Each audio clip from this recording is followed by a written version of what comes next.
किसी के आदेश में ताकत है, उस आदेश को आप लागू कर रहे हैं तो उसका बल काम कर रहा है आपके साथ, तो उसको करिए। कुछ नहीं कर सकते हैं तो दया मांग सकते हैं ना।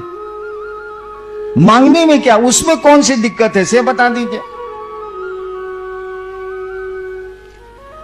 नहीं समय मिलता है, वैसे लेटरिन जाने का समय तो सबको मिलता है, मान लीजिए नहीं मिलता है, देवाशीष जी 3-3 दिन लेटरिन ही नहीं जाते हैं, होता ही नहीं है तो साले जाएंगे कौन सी, होगा तब न जाएंगे। मान लीजिए अब इन 3 दिन नहीं जाते हैं तो समय नहीं मिलता है, भाई सोने के पहले तो आप उस शिव को स्मरण करके, शिव का स्मरण करके ये तो कह सकते हैं ना, मन ही मन, बोलने की जरूरत है नहीं, हे महादेव आप मेरे गुरु हैं, इसमें शर्म की तो कोई बात नहीं, उससे बड़ा गुरु हो नहीं सकता, ईश्वर है वो, गॉड इज गुरु, उससे बड़ा गुरु हो ही नहीं सकता है। जो आपका सृष्टि करता है वही सबसे बढ़िया गुरु है, ये तो सामान्य बुद्धि से भी जाना जा सकता। उसी से कह रहे हैं कि हे शिव आप मेरे गुरु हैं, मुझ पर दया कर दीजिए, आपका कम्मा हमसे नहीं होता। धीरे धीरे धीरे धीरे होता क्या है ना कि आप कुछ भी करिए, आप मोक्ष को क्यों नहीं पाने की स्थिति में हो, आप बहुत बड़े पीर पैगंबर हो जाइए, कोई दिक्कत नहीं है, लेकिन आपके जो प्रारब्ध कर्म है, जो आपके पूर्व के कर्म है, जो आपके भोग में आ रहे हैं और समय आपका पीछा नहीं छोड़ता, आपको पकड़ लेगा और आपके लिए बाधा पैदा करेगा वो कर्म फल, उस शिव की ओर जाने में, उस परमात्मा की ओर जाने, उस गुरु की ओर जाने में वही बाधा पैदा करते हैं आपके कर्म फल। जो हमने आपने किया है अच्छा बुरा वही आता, अच्छा भी आवेगा वो रुकता है, वही बाधा पैदा करते हैं। शिव की दया आपके प्रारब्ध और काल के प्रभाव को कम करती है। तो हम लोगों को तो इतनी छूट दे, नियम तो यही है कि दया मिलेगी गुरु आदेशित कर्म से, नियम तो यही है। हम लोगों ने छूट दे दी कि चलिए ये कर्म अगर नहीं भी आपका आपसे होता है, गुरु चर्चा आपसे नहीं भी होती है, तो उस महादेव से रिक्वेस्ट करने का भी आपको मुंह नहीं है, इतना तो कर ही सकते हैं ना। और धीरे धीरे अगर दिल से ये आवाज उठ जाए कि हे महादेव आप दया करिए, आपका काम नहीं हो रहा है, तो एक समय जरूर आएगा कि दया हो जाएगी। सरकार ने जब 1988 में मुझको पटना का मजिस्ट्रेट बनाया, कंट्रोल रूम का इंचार्ज बनाया, तो मैं तो मधेपुरा में खूब शिव चर्चा करके आया था। कम ही लोग थे लेकिन अच्छी चर्चा होती थी वहां। पटना आया, कोई सुन भी नहीं करे हमारी बात। मैं तंत्र की मोटी मोटी किताब जीप में रखवा लेता था और कंट्रोल रूम में ले जाके टेबल पर झूठो मूठो रखता था कि कोई पूछे कि आपको तंत्र में मन लगता है का, साला कोई नहीं पूछे। कितने लोगों ने ये सोच के कि हैनान जी तांत्रिक है, हम कहे चलो इसी पर चलेगा, तांत्रिक है। अरे फंसाने के लिए साला सांप नहीं दिखाया जाता, बेचना तो साला दांत मंजन है।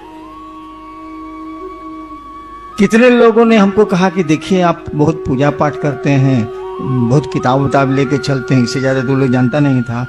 हमारा बेटा खो गया है, जरा खोजवा नहीं दीजिएगा, हमें कुछ बता दीजिए, हम गए ना 7वें दिन मिल जाएगा। ये सब भी काम बहुत किया हम, लेकिन जब मिल जाए तो 4 महीना के बाद साला नजर आए हमको।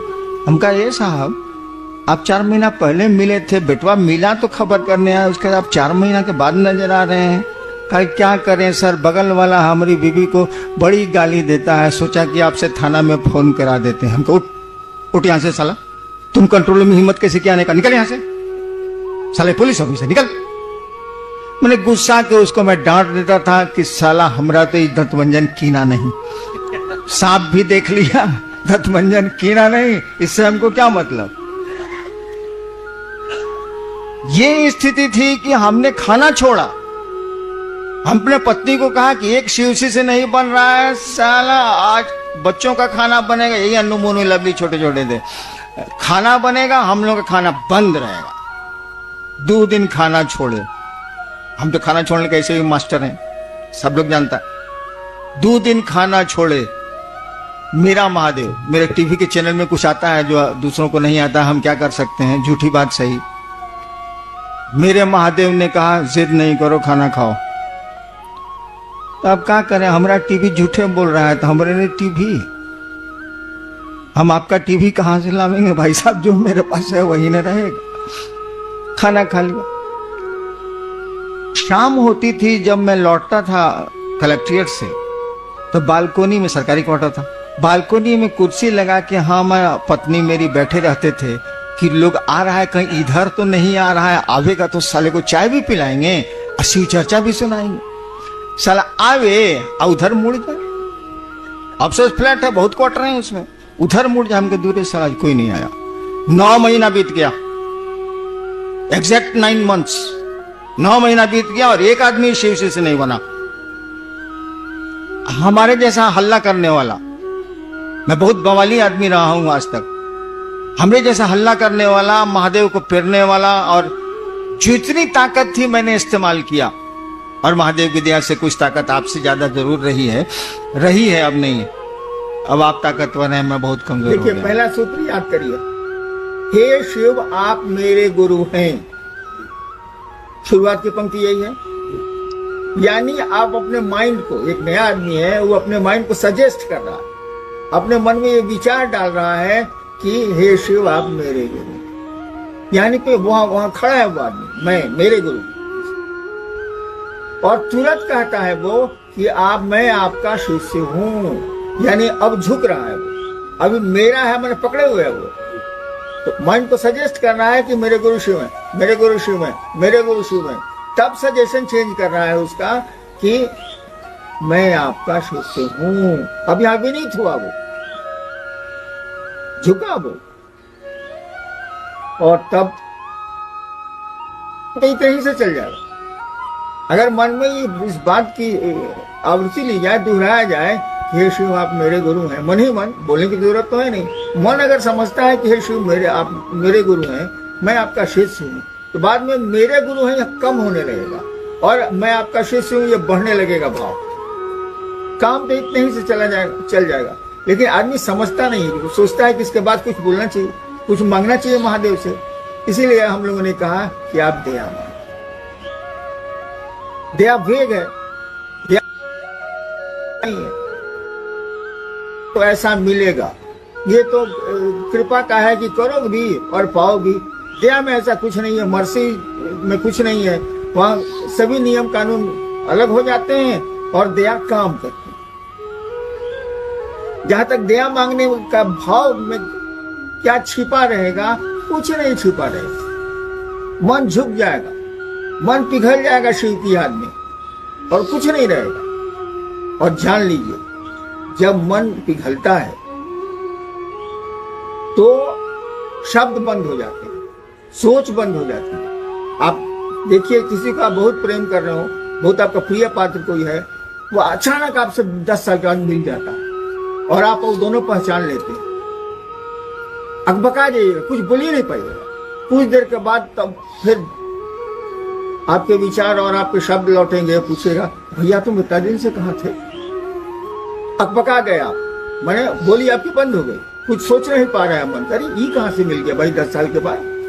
तो शिव से दया मांगने की स्थिति में यही होगा, कुछ कोई विचार नहीं होगा, आवाज बंद हो जाएगी, आप विनीत हो जाएंगे, आप झुक जाएंगे, मन आपका पिघलेगा, यानी कड़ा नहीं रहेगा, अकड़ नहीं रहेगी। और जो अकड़ सकते हैं, जिनमें अहंकार है, वो शिव शिष्यता में आगे नहीं बढ़ सकते। देखिए, किसी को कोई बात आप कह रहे हैं, वो तुरंत पिनक जाता है, अकड़ उसकी बहुत ज्यादा। तो अकड़ने वाले के लिए तो भक्ति भी नहीं, अकड़ने वाले के लिए शिष्यता भी नहीं। हाँ, इसको खत्म है, जीव भाव में है अकड़, तो इसको धीरे धीरे खत्म करिए, इसको धीरे धीरे महादेव के चरणों में समर्पित करिए। ये दोष है, वहां तो पिघलना जैसा कुछ है, जैसे बर्फ गलती है वैसे गलना जैसा कुछ है। ऐसी स्थिति में दया मांगने में कोई भाव नहीं रहेगा। अगर अकड़ है तब तो दया मांगी ही नहीं जा सकती, तब फालतू है, मुंह से मांगे, और मुंह से तो कोई काम होता नहीं आध्यात्म।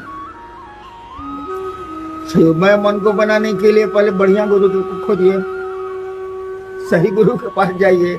अब शिव से बड़ा तो गुरु नहीं ढूंढ के लाया जा सकता भैया, उससे जुड़ने का प्रयास करो। खेला मन ही का, बिल्कुल सही है। इस मन को वो जो 3 सूत्र आपको दिए गए इसको करिए, दया की याचना करिए, उनको प्रणाम करने की कोशिश करिए। हमने कहा कि थोड़ा नमः शिवाय करिए, इन चीजों को करिए और जुड़ेगा तो मन। वैसे मन से शिव को नहीं जाना जा सकता है, लेकिन मन एक दिन जुड़ते जुड़ते बेमन हो जाएगा, माइंडलेसनेस में चला जाएगा, तब शिव का आभास हो सकता है।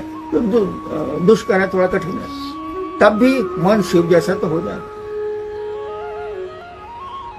इसलिए जो भी दिक्कतें आपको होती हैं शिव को अर्पित कीजिए, कोशिश करिए कि वो दिक्कतें आपको आपके मन में नहीं पैदा हो, और आगे बढ़िए, अपना भी काम करिए और शिव की ओर बढ़िए भी। दोनों काम साथ चलने चाहिए, सामाजिक व्यवस्था और आध्यात्म दोनों का सामंजस्य रखिए और बढ़िए। देखिए, हमने 80 के दशक से शुरू किया था और 90 के बाद तो कमरे से बाहर ये बात चली आई। जब मैं पटने में था,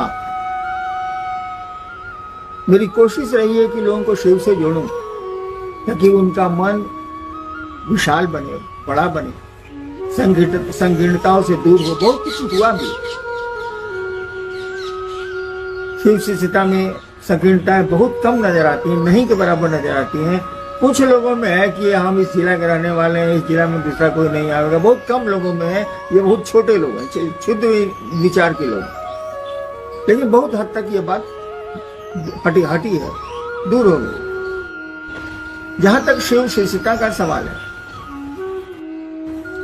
और अपने दोषों का सवाल, अपने भीतर जो अवरोध हैं, रुकावटें हैं, उनका सवाल है, इसका एक ही उपाय मुझको लगता है कि आप अपने गुरु शिव के चरणों में इन दोषों को, इन सुविधाओं को, सबको समर्पित करते रहिए, उनको वापस करते रहिए, देते रहिए। आदमी है तो कोई दोष तो रहेगा ही, जीव भाव तो रहेगा ही नहीं। जीव भाव दोष तो है नहीं। शिव भाव में चलने में थोड़ा दोष रोकता है, लेकिन अगर शिव को अर्पण कर दिया जाए, शिव को दे दी जाए ये चीजें, तो फिर धीरे धीरे समाप्त हो जाए।